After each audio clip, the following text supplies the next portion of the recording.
Assalomu alaykum. Men Samarqand viloyati Tayloq tumani Agroxizmatlar markazi bosh mutaxassisi Karimov Suhrob. Tayloq tumani Sohibkor immunitipi hududida joylashgan dehqon xo'jaliklarida hurmatli vazirimiz Ibrohim Abdurahmonovning tavsiyasiga asosan Qizil Nurda ishlatilgan kartoshkalarni hosilini yig'ish jarayonidamiz. Hozirda hosildorligi 600 sentr beryapti.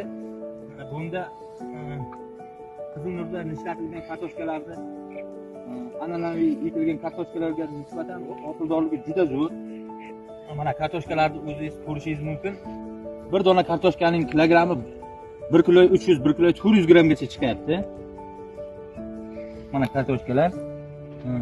Bu Qizil Nurga ishlatishni foydasi juda katta ekan. Mana o'zlaringiz ko'rishlaringiz mumkin.